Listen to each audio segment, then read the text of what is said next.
All right, let's start doing addition of fraction. First I will do addition of fractions with the same denominator, then I will do addition of fraction with the different denominator, and then I will do addition of mixed fractions. So 5 over 7 plus 2 over 7. So when denominator is the same, what do we have? We keep the same denominator and we add numerator 5 and 2. It's going to be 7 over 7. So 7 over 7, we have 1. Let me remind you, this fractional line, it's division. So besides of simplification, you can just simply divide 7 by 7. Next fraction, 3 over 36 plus 7 over 9.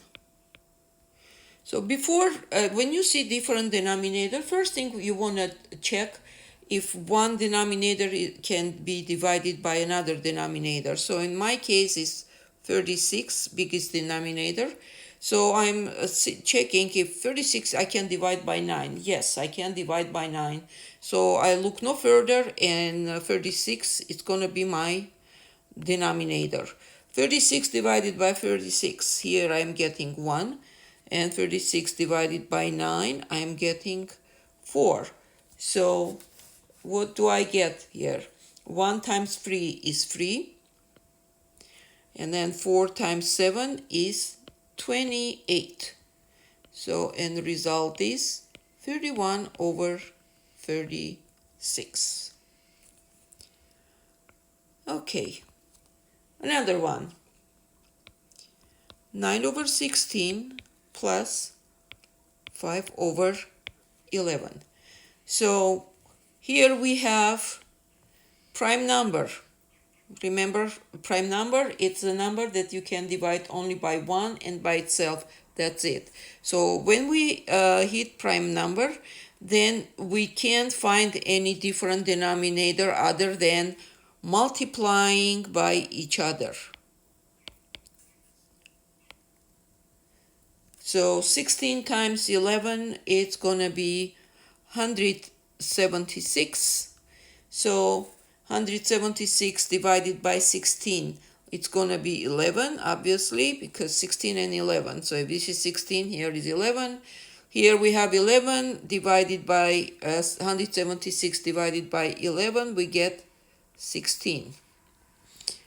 Well, let me move this a little bit down. It's getting crowded here.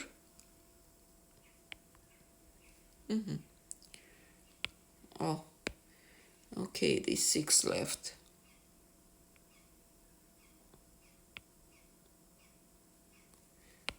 All right.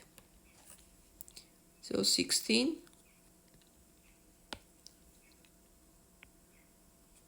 And we continue. So 11 times 9 is 99. 16 plus 5 is 80. And we get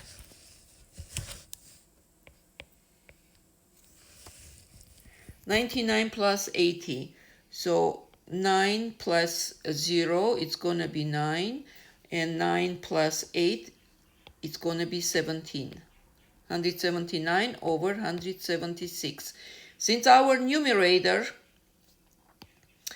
is less than a denominator, so we can convert into mixed fraction if you want to. So 179 divided by 176, it's going to be only one time, right? And if you subtract 179 minus 176, it's going to be 3 over 176. We got it. Moving to next one. So 3 over 10 plus 7 over 12. Okay, 10 and 12. Taking biggest denominator 12, and it's not divisible by 10, clearly. So we need to find least common denominator. So I'm going to do drafting here real quick, but for the students who need to learn common denominator, you can find my video where I its greatest common divisor. That show you in least common multiple. That's where you can find how to find a least common multiple, which is the same thing as which principle is used for to find greatest common denominator. All right. So 10 and 12, I can divide by 2. 10 divided by 2 is 5. 12 by 2 is 6. Okay, all right. 5 and 6, I can divide by 2. What I'm talking about. 5 and 6. So 5 I can divide by 5. Here will be 1. And 6 is not divisible by 5, so will be 6. And 6 I can divide by 2, will be 1. And here I can divide with 3. So 1 I leave because I can divide. And 3 divided by 3, it's going to be 1, 1. So we arrived. So once we multiply 2 times 5, it's 10. 10 times 2 is 20. 20 times 3 is 60. There we go. This is our common denominator. 60 divided by 10. Okay, let's do red color. 60 divided by 10 is 6. And 60 divided by 12 is 5. Okay, 6 times 3 is 18. 5 times 7 is 35. So we are adding up. 8 plus 5 is going to be 13. And we keep 1 in mind. 1 plus 3, it's going to be 4. And 1 we have will be 5. 53. And at the bottom, there's a denominator. We have 53 over 60.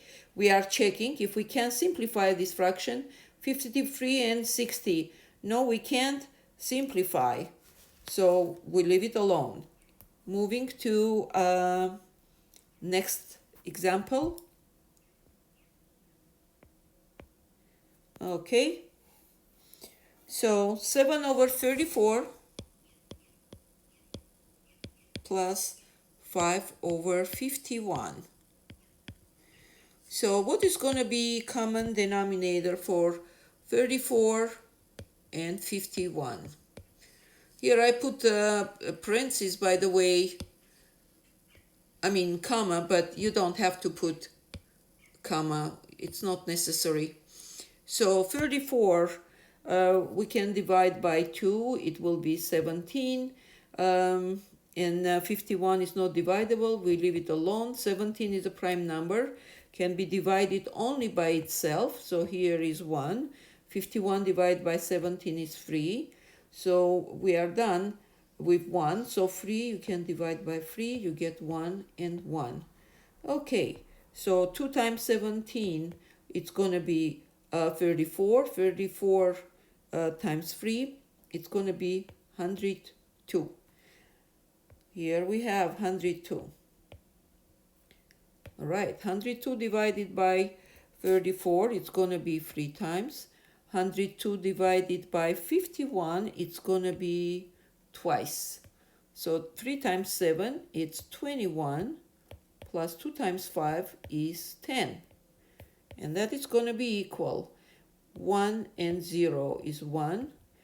And then 2 and 1 is 3. 31 over 102. Can we reduce? No, we can't reduce.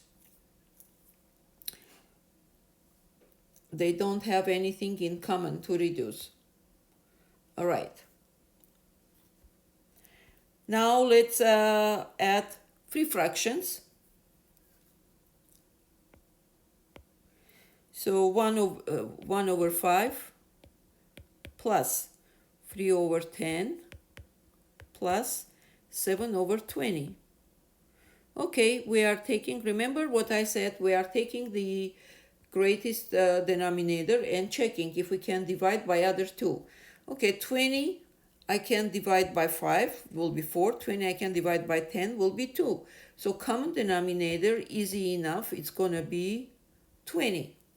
So 20 divided by 5, it's going to be 4.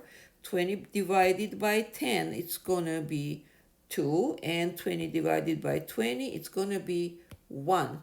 So 4 times 1 is 4, plus 2 times 3 is 6. 1 times 7 is 7. So the result is 4 times 6 is 10. 10 plus 7, 17 over 20. All right, and let's move to mixed fractions. Okay.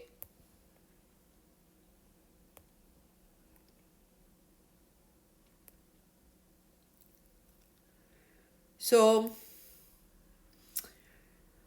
let me see. Let me take example. 9 plus whole number plus fraction. It's going to be 9 and 2/3. Very short. Another one. 5 plus 1/2. It's going to be 5 and 1/2. Okay, that's enough. Moving to next one.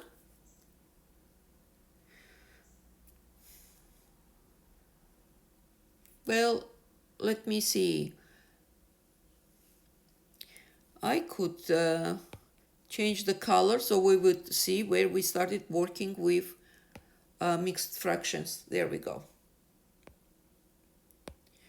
Next one, 2 and 3/8 plus 1 and 1/8. So I took easy case when denominators are the same. So what do? 2 plus 1 is 3. And then for fractions, since denominator is the same, we leave it alone, denominator. And 3 plus 1 is 3 plus this 1. And we get 3 and 4/8. Since 4/8, we can divide by 4, simplify. So we divide 4 by 4 is 1, 8 by 4 is 2.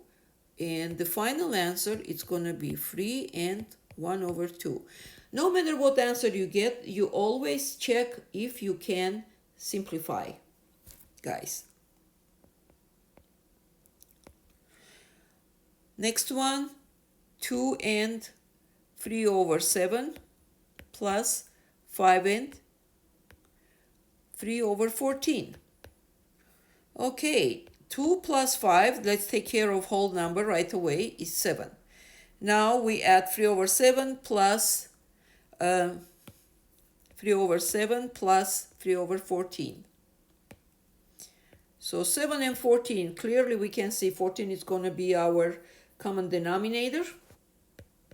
So 14 by 7, it's going to be 2. 14 by 14 is 1, which from here, 2 times 3 is 6 plus 3. So the answer is 7 and 9/14. Okay, and let's do the last example. 2/3 plus 4 and 3/5. So what in this case? We have here 4, whole number, because here we don't have whole number, so 4 is moving as a whole number here. So 3 and 5, since 3 and 5, both of them are prime numbers, so common denominator is going to be their multiplication, which is going to be 15. So 15 divided by 3 is 5. 15 divided by 5 is 3. And as a result, 5 times 2 is 10. 3 times 3 is 9. We get 4 and 19/15. Interesting. We get improper fraction, 4 and 19/15. It's an improper fraction. So what we are going to do in this case, we are going to convert improper fraction into proper fraction.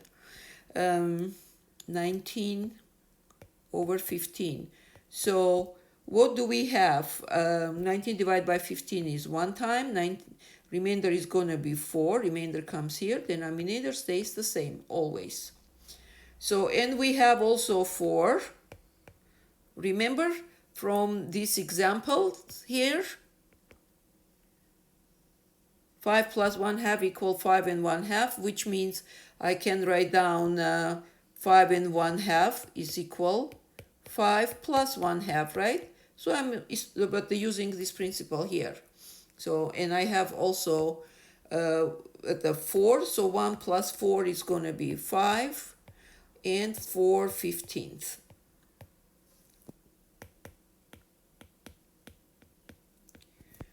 All right, we got to the end. Hopefully this helped you. See you next time. I'm going to record subtraction